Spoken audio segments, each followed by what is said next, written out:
La Bible dit que ceux qui sont invités au banquet des noces de l'agneau sont tellement bénis.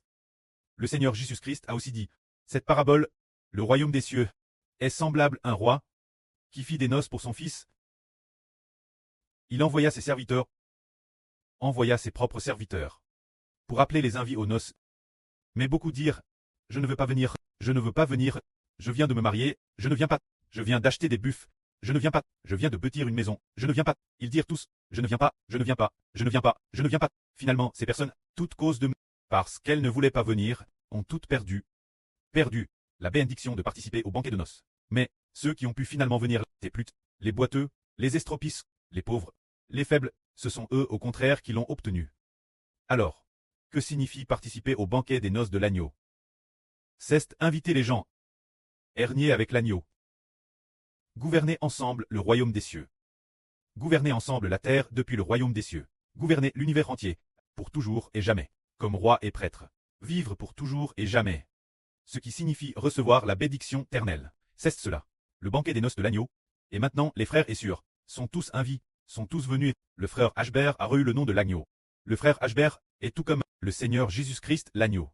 Lisons donc, combien ceux qui sont invités au banquet de noces sont bénis. Il est dit ici.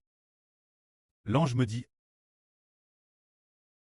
crie, heureux ceux qui sont invités au banquet des noces de l'agneau. Ils sont bien heureux. Et il me dit, ce sont les véritables paroles de Dieu. Elles sont tout fait vraies. C'est le prêtre qui a dit. Ceux qui sont invités au banquet des noces de l'agneau sont bien heureux. De plus, l'ange a particulièrement recommandé Jean. Crie ceci. Heureux ceux qui sont invités au banquet des noces de l'agneau.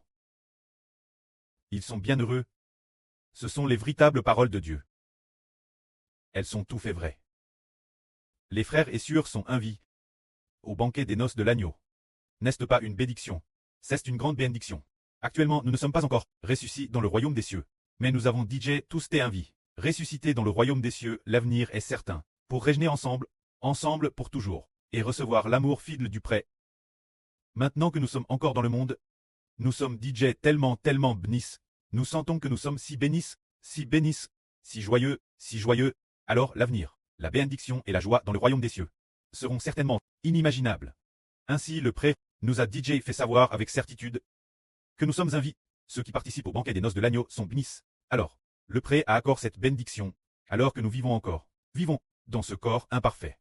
Le prêtre a DJ accordé cette bénédiction, nous, pour que notre service quotidien soit rempli de joie, rempli de satisfaction, et que plus nous servons, plus nous soyons fortifiés. Plus nous servons, plus nous soyons joyeux.